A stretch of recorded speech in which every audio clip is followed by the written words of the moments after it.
Welcome to Still Growing in Grace, a program dedicated to inspiring joy, giving hope, and delighting in grace. I'm Mike Zenker, and I'll be sharing with you a message of hope that will expand your understanding of God's love and amazing grace. God already deeply loves you, totally accepts you, and really, really likes you. Growing in Grace Ministries Canada and Hope Fellowship, your community church, invite you to enjoy today's program as we dig deeper into what it means to be still growing in grace.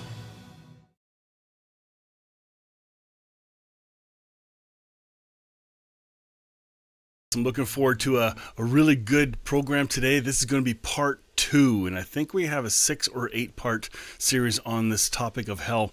I know it's a big one, but it's one that has to be unpacked because I think a lot of people are struggling with a fear-based faith, not a faith-based faith, and you'll see why as we get into these conversations. So if you missed last week, go back and watch. It was really good. These are very gentle unpackings of all the tentacles attached to this topic we call hell and how the Western world has perceived hell, what it means to be. And it's not what we think it means. I don't think so. I think there's a more hopeful perspective. Good morning, Cynthia. Great to see you this morning. I think you're watching from the UK. What time is it there now? Just let me know. Just write in the comments. I'd be interested to see how this time works. We did switch back to 8 a.m. From back to our normal time. We switched it to Wednesday nights, 8 p.m. or 9 p.m. Eastern Standard Time. And it was not as watched. And so I want to come back to this normal time. And so we'll see. Anyway, let's dive in. We're here to enjoy this really, really good conversation. It's 1 p.m. in the UK. Okay, very cool. Good. Okay, this works. All right, well, I hope you enjoyed this one. Thanks for tuning in, and let's see where we go with this. All right, welcome to Still Growing in Grace. Today's topic is going to be fun, and I hope you'll enjoy it. It's not a new topic, but it's a really, really important one. We want to talk about hell, and I've had people in my church ask me, so when are you going to start teaching on hell? And they gave me a tagline. I should call it "What the hell?" and this is from some of my seniors, and I'm laughing because it's funny. But the whole concept, and Richard, you have written papers. You wrote one called "The Problem of Hell." You've written "The Early Church on Hell." This is a huge topic, but I also think it's a hidden hindrance to understanding the goodness and love of God. I really do. So I don't know. Maybe let's just do a quick roundtable. Say hello, everyone, and where you're at on this journey of unlearning hell or rethinking hell or whatever. I think it's an important one. So just go around and say a quick hey. Don't do it all at once. You guys. I guess I'll start. You're killing me. No, that's an interesting topic, and obviously for many of us who have been on a journey for a period of time, myself for a little over a decade, this is one you just got to confront at some point, right? You got to come to this, and you got to kind of just bulldoze right through this topic. And I'm probably a little bit different than a lot of people in the mainstream deconstruction type realm. In my language and how I approach it. I'm not quite as dogmatic in my need to get rid of certain words or try to fight against the concept of hell altogether. I actually think hell is a legitimate, necessary, and frankly, a very concrete portion of our post-mortem experience. How we define hell, how we understand it, I have radically shifted in 10 years. There's a lot of people out there who have tried to say there is no hell, and I know what their intention is. Their intention to say it's not what we thought it was, or it's not what you learned it to be, but that's not the language they use. They basically kind of go all the way to the nth degree and say, it doesn't exist. And I'm not quite there yet. We can talk through what I believe here in a little while more. Yeah. I still believe that there is some sort of post-mortem judgment. There is an element of refining and torment. I'll even use that word, that is part of the human journey. And but it may not be anything like what we've been told. But it may not be what you thought it was, or how it was used as some kind of punishment. I do not believe in punishment. I think the scriptures are pretty clear that this isn't a punitive experience, but it's a remedial experience. Oh. Randy. You there, Randy? Oh, he's frozen up. Fred, jump in. Well, for me, as a pastor, I come at it two ways. First of all, there was a personal journey that I went on where I came to a different understanding, rethinking hell, and basically as to the nature and duration of it, and what judgment meant as well. And at some point, I'd really like to discuss how I think the reaping and sowing and the whole idea of empathy is a major way that God brings about correction in our life. When we're able, I think God's able to cause us something humans we're limited in, we can't do, but able to cause us to feel and walk in the shoes of those whom we have interacted with. And I do think over the course of time, empathy is a major part of what that judgment looks like. But for me, as a pastor of a congregation that was a fairly decent sized congregation, I brought my understanding to my congregation, which resulted in, within a matter of weeks, a matter of 4 or 5 weeks, over 600 people exiting our church. And it was traumatic because it became, the FBI got involved. Wow. Seriously. Oh, because of letters that were received and sent out, threats. It became such a, the story is, I'm not making it up. I have all that stuff in a file that I don't look at very often. But you will later and laugh. Yeah, I hope so. I'm looking forward to that day. So hell became hell for me on earth. And so I have a two thing, a personal, and then I led a congregation through it. But for me personally, it is the subject that has brought more freedom to me because of my upbringing and because of the fear of hell. So it's probably the main thing that helped me and released me into the freedom of a loving God. And I had to deconstruct hell to get there. And that was the biggest piece for me.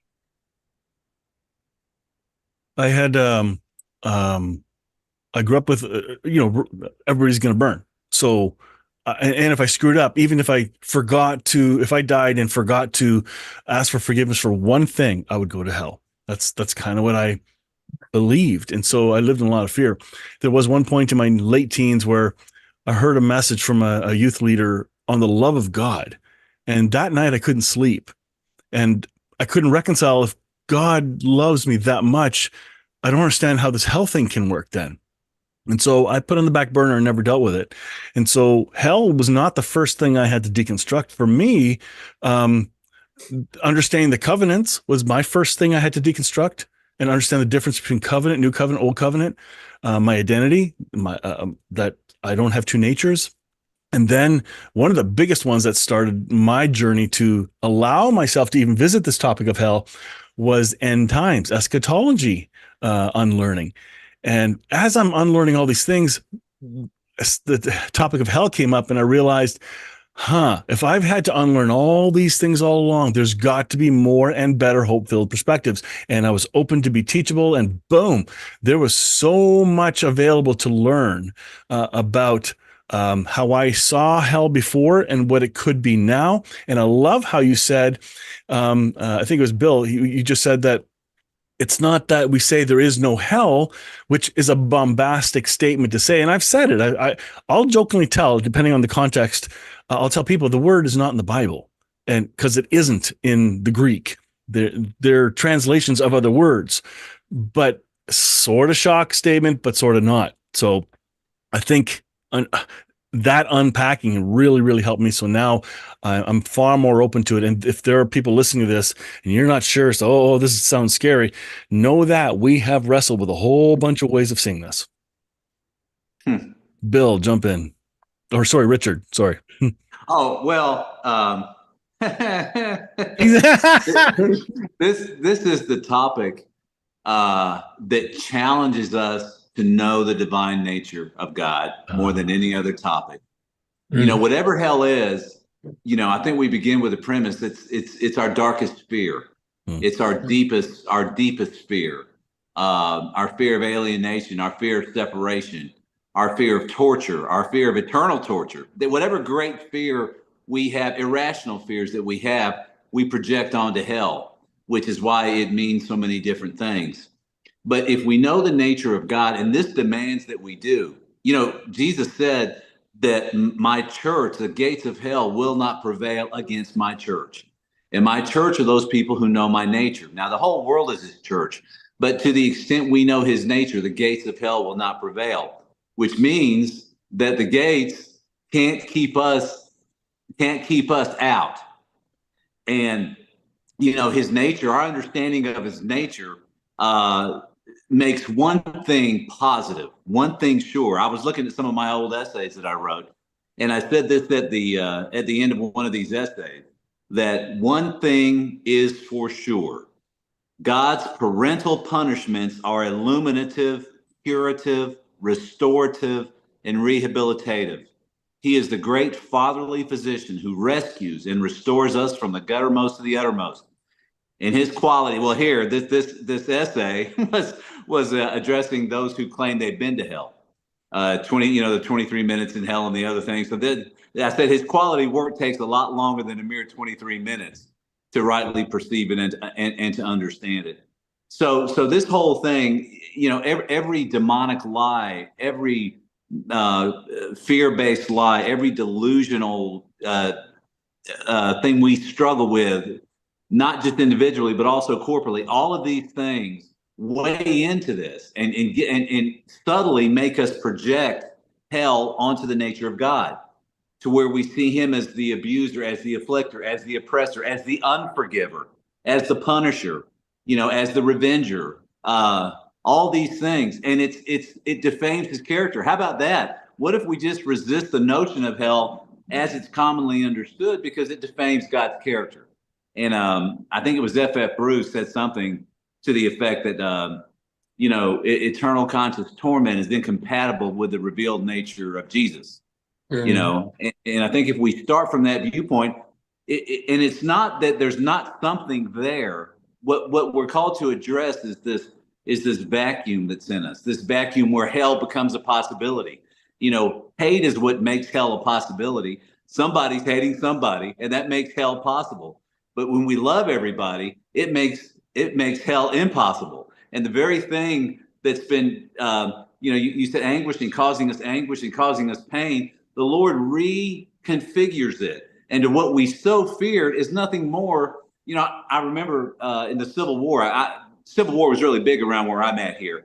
And we have, you know, they had these famous things where prisons were turned into hospitals. Some Civil War prisons were turned into hospitals.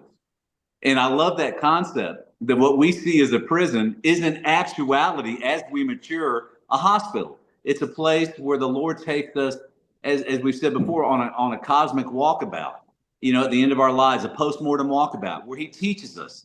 And it's only between the two. And yet we're all there together at the same time. But, you know, it's a place where we're cured. And if we see God as the father of all humanity, then we have to approach his nature. What would a father do? What would a perfect father do? What would a benevolent father do? And when we see the father's nature, hell is an impossibility. No father would send their child to hell. That's an abomination. Not as defined by eternal conscious torment. No way. There's no way. Mm-hmm. And so I think that once we apply these common sense things to our image of God, then it's going to take care of itself. And the gates of hell, what's going to happen to them? You know, Samson in the Old Testament is a great picture of that. He comes and he puts the gates of hell on his shoulders, the Gaza gates, and he rips them off the hinges and takes him up. And I think that that's a sign. That whole Samson story has Jesus all through it, but that's a sign of what Jesus did. He took the gates of hell on his shoulders so that no one will be eternally separated. There are no gates. And who says so? The church says so. The church who knows the nature of God. Yeah. Oh my goodness. Randy, what's your background on this? Well, I I came into a relationship with Jesus out of sort of an atheism. So I didn't really believe in hell. Lucky. True, very true. And so the church talked me into it, basically. So that's what happened. So I had to swallow it for many years, but it was always repulsive to me because it wasn't, when I gave my life to the Lord, it was on a testimony of his goodness, his kindness. And so I bought it. I thought, okay, this is great. But then there was this bait and switch where once I started getting into it, I found out he's not all good and kind. There is this thing looming out there to, all humanity is headed toward it. So the way I dealt with it is I talked myself into saying, well, no, he's not sending anybody. They're sending themselves in some way. There's this thing out there that God can't stop this from happening.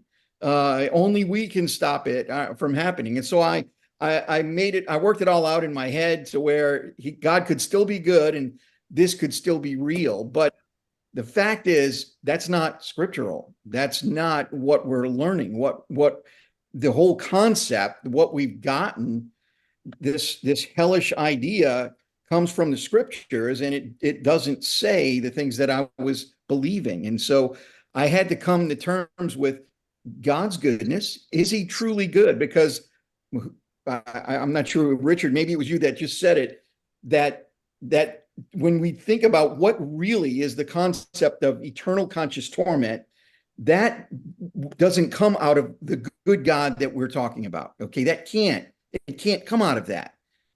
So I had to deal with that. And it was, in my journey and understanding who our Father is and his goodness and his kindness, that was the last thing to go. It was tough because, you're okay until you hit that. And when you hit that, everybody turns against you. And so that one was the last one for me to deal with. And it's, I have dealt with it. I've been relatively vocal about it.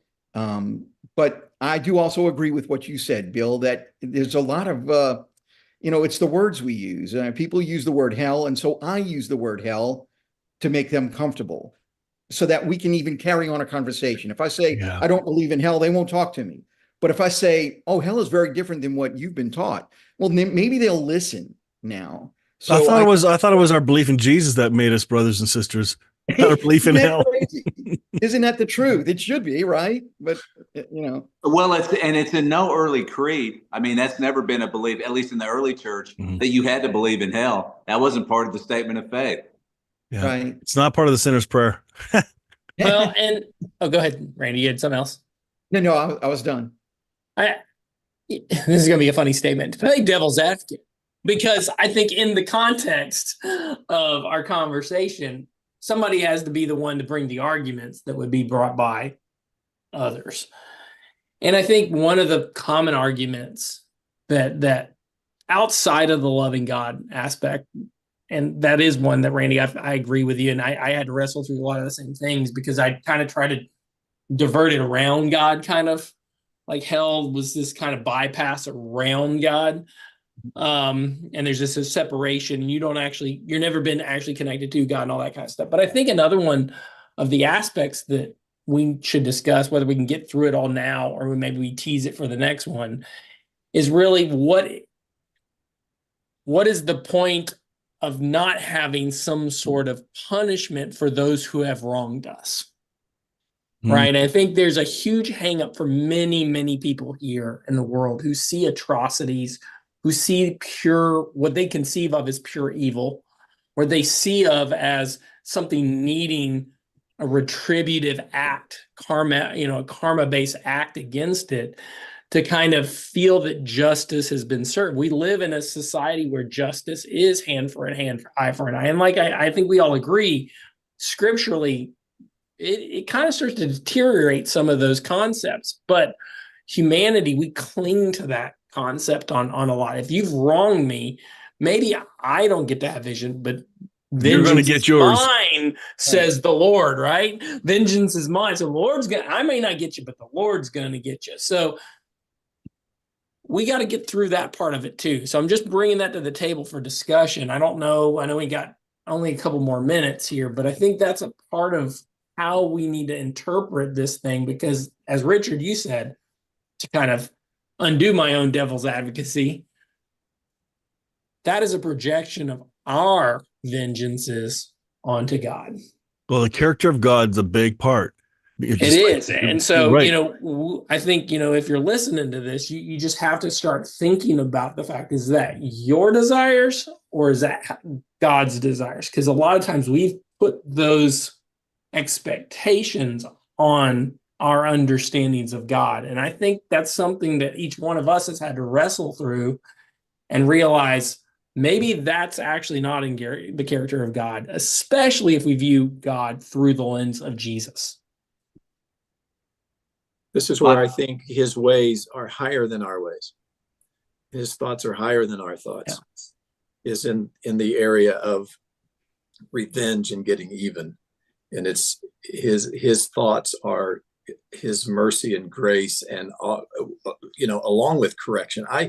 Whenever I brought this to our congregation, one of the individuals that rejected this whole idea, because along with this, I brought in the idea of universal salvation. And nothing like going in slow and easy. Yeah, I didn't say I was smart. Nobody accused me of being smart at all. To be honest with you, I was so excited about it that I thought others would be excited about it. Yeah. And I was, that was the naivety was on display. But this individual rejected this whole thing because she was raped. And she could not stand the idea that this person, even after any kind of correction, would be in heaven. Yeah. So I think Bill's right. We have to deal with that idea of what's that look like. And well, there's a virus in our programming. There's a virus in our programming of who we think God is, how we read the Bible. Because as soon as we see this word hell, we're excited because now somebody's going to pay, right? Now we know that I'm fine. I don't have to forgive. God's going to get him. And that's not I can forgive. God. I can forgive. Right. But I don't have to worry. Yeah, exactly. Yeah. Well, you know, I think if there's one passage, and maybe this would be for the next one, but we're going to continue this after this. Yeah. One passage to give hope on this. And I think it's the most important passage on this concept of what exactly goes on and what about justice and what about suffering and that sort of thing. But this is 1 Corinthians 3:13 through 15. And I'll read it to you. And this is speaking of post-mortem judgment. Every man's work shall be made manifest, for the day shall declare it, because it shall be revealed by fire. And the fire shall try every man's work of what sort it is. If any man's work abide which he is built on, he shall receive a reward. If any man's work shall be burned, he shall suffer loss, but he himself shall be saved, yet so as by fire. Now, there's a lot of things in there, but basically, you know, and if the other passages talk about the wood, hay, and stubble, you know, that's burn up. Whatever things have been wood, hay, and stubble to which we've attached to believe or trusted in, put our faith on, put our love in, those things will be burned away and we'll suffer the loss of those things. But we will be saved, but it will be through the cleansing fire of the Lord. So the things that we lose, the things that we'll lose are the things we need to lose. And absolutely. But salvation is the end of it. So, you know, where I would like to get people to do, instead of thirsting for revenge, lead them to a place where they thirst for the healing of the one that's hurt them. Right. And that is our and I know some people, like the lady you're talking about, she's not in a position to do that right now.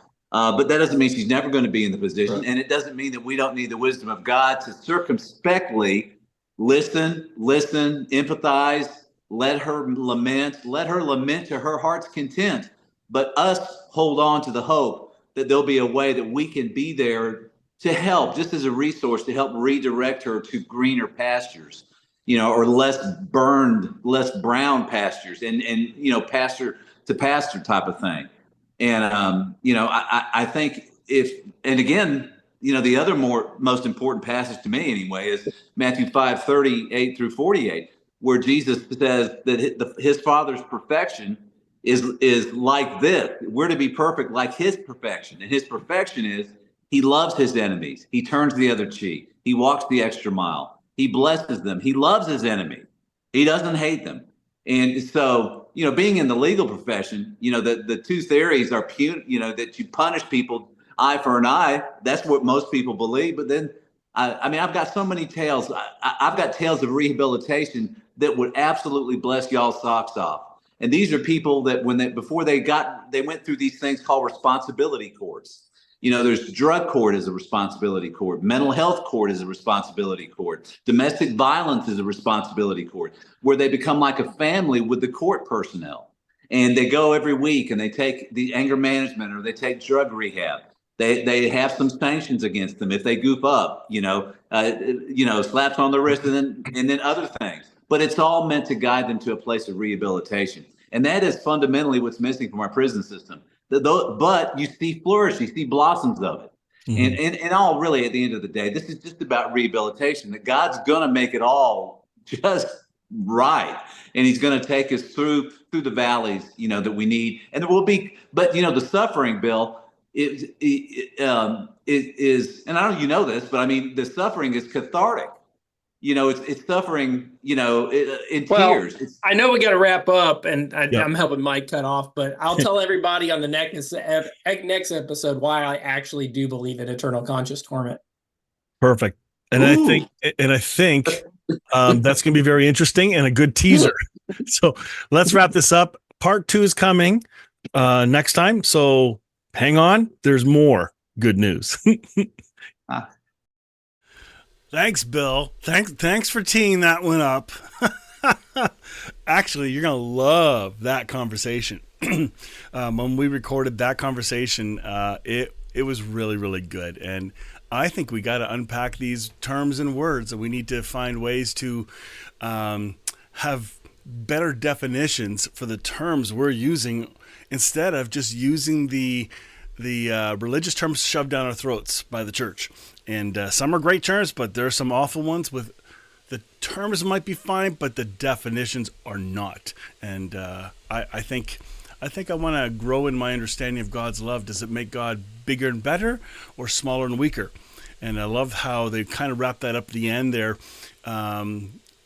Does Jesus really win in the end, or was he just not good enough?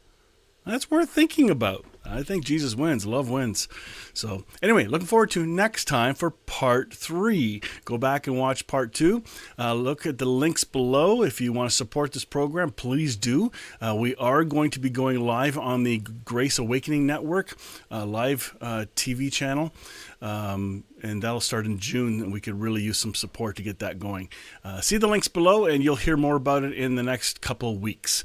Until then, have a fantastic week. See you then. Join me next time on Still Growing in Grace for more good news. Enjoy previous episodes by downloading our podcast at growingingrace.ca. You can also visit hopefellowshipycc.com to find our service times and location. If this show has been an encouragement to you, please consider making a donation today at growingingrace.ca and help us keep spreading this good news. Thank you again for tuning in to Still Growing in Grace.